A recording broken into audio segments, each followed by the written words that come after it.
વિસાવદર કમરતોડ રસ્તાઓથી પ્રજા પરેશાન, તંત્ર ઘોર ઊંઘમાં. હાલ વિસાવદરની દરેક શેરી મોહલ્લામાં, ખાસ કરીને સરદાર પટેલ ચોકથી લઈ માંડાવડ તેમજ અન્ય વિસ્તારોમાં રસ્તાઓ અતિ ભયંકર બની ગયા છે. વૃદ્ધ વડીલો અને બહેનો માટે ટુ વ્હીલર લઈ આ રસ્તાઓ પર ચાલવું બહુ મુશ્કેલ બની ગયું છે.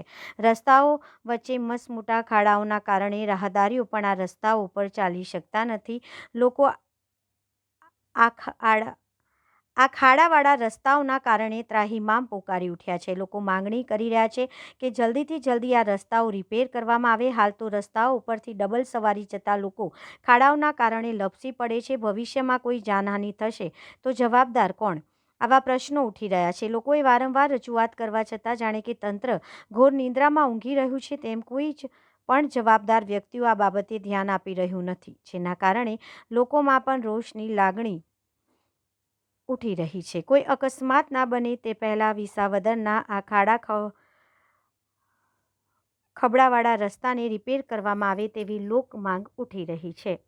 રિપોર્ટર શ્યામ ચાવડા, વિસાવદર. નમસ્કાર, હું છું શ્યામ ચાવડા. અત્યારે આપણે વિસાવદર ની અંદર છીએ. અત્યારે હાલ વિસાવદરની અંદર તમે જોઈ રહ્યા છો કે લોકો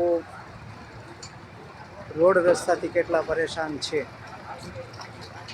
મોટા મોટા ખાડાઓ રોડની અંદર પડ્યા છે અને એના ઉપર ચાલવું પણ ખૂબ જ મુશ્કેલ છે. આવી પરિસ્થિતિ અત્યારે હાલ વિસાવદર તાલુકાની છે. આમ જનતા પોતે આ રોડ રસ્તાથી હાલ ત્રાહિમામ પોકારી ઉઠી છે.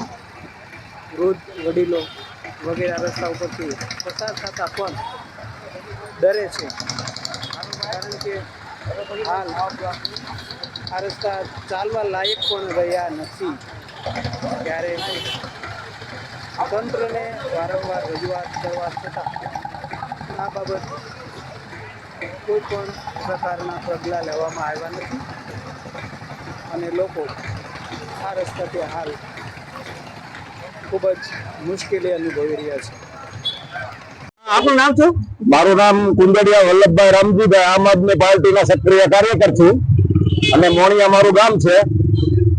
વિસાવદર તાલુકાના 1.5 વર્ષ ધારાસભ્ય રહેવાનું ગુમાવ્યું અને 2 વર્ષ ને 4 મહિના ધારાસભ્ય લાવીને ગુમાવવાનું છે, કારણ કે રોડ ઉપર એટલા ખાડા છે, મોટરસાયકલ ગરથોલિયા ખાય છે, માણસોને કડના દુખાવા થઈ જાય છે અને વિસાવદર આપના ધારાસભ્ય ગુજરાત કવર કરવાના દોડમાં છે. બોલ બસન છે એમણે કઈ કર્યું જ નથી. ખેડૂતોનો મેઇન મુદ્દો એ છે કે એમને પોષણક્ષમ ભાવ મળવા જોઈએ, એટલા માટે તો અમે એને મદદ કરી સૂચીને લાવ્યા છીએ. આજે 2012માં કપાસના ભાવ 1500 હતા, આજે 2025 ની અંદર પણ કપાસના ભાવ 1500 છે. અત્યારે હાલ વિસાવદરના રસ્તાની પોઝિશન કેવી? રસ્તા એકદમ ખરાબ છે. કોઈ જગ્યાએ ગાડી નીકળે એમ નથી.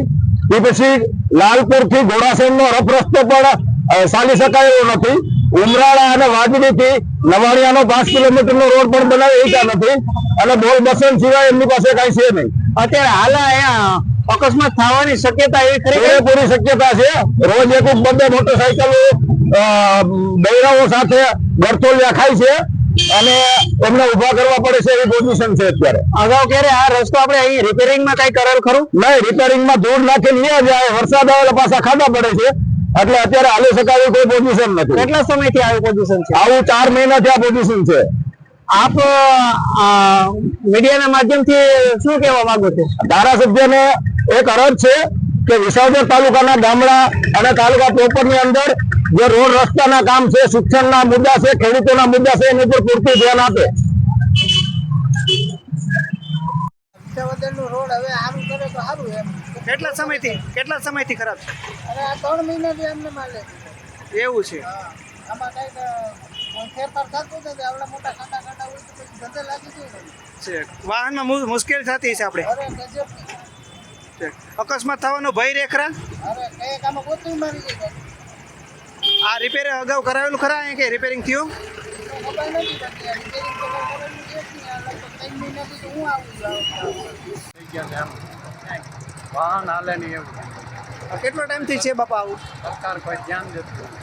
આ કેટલો સમયથી આવું છે આવું છે કપાવું બેઠું તેનું આવું અને અત્યારે આખા વિસાદરમાં આવું છે કે આ એક વિસ્તારમાં આદરમાં તો આવું છે કે માંડાવડી એવું છે માંડાવડી 2 કિલોમીટર હલાઈની ડબલમાં હાલી તો મારા જેવા ચડતા તો પડે હતા એવું જે વાત હું પડ્યો આપણે આગળ કોઈ રજૂઆત કરેલી ખરા આગળ તો રજૂઆત કોને કરવી અમે કોઈ કરી રેડી નથી અમારા ધારાસભ્ય છે એ કાંઈ એનું કાંઈ બિચારાનું આવે એટલે બીજા કોઈ ધ્યાન દેતા નથી નગરપાલિકાવાળા કે કોઈ ધ્યાન દેતા આભાર આપ વિસાદરના રહીશ છો અત્યારે અહીંયા રોડ રસ્તાની કેવી પરિસ્થિતિ આપણે કાંઈ રજૂઆત કરેલી અગાઉ કંઈ રજૂઆત ગમે તે કરો તો શું કામ રેસિડેન્ટ એરિયા ખરાબ છે પછી બીજા તો ક્યાં વાત રહી એટલે આ કેટલા સમયથી છે રિપેર કરે ને બધું આવું નવું આવું રિપેર કરવાવાળા આવા હોય બધા આવું નવી પોઝિશન થાય હમણાં જે રીતે વરસાદ નથી એટલે તો કાંઈ હાલી કરે ક્યાં રસ્તો છે એ ખબર પડતી નથી આ રસ્તો અગાઉ ક્યારે રિપેરિંગ થયો ખરા ના એમને માણસ નાખી જાય આવી એવું હા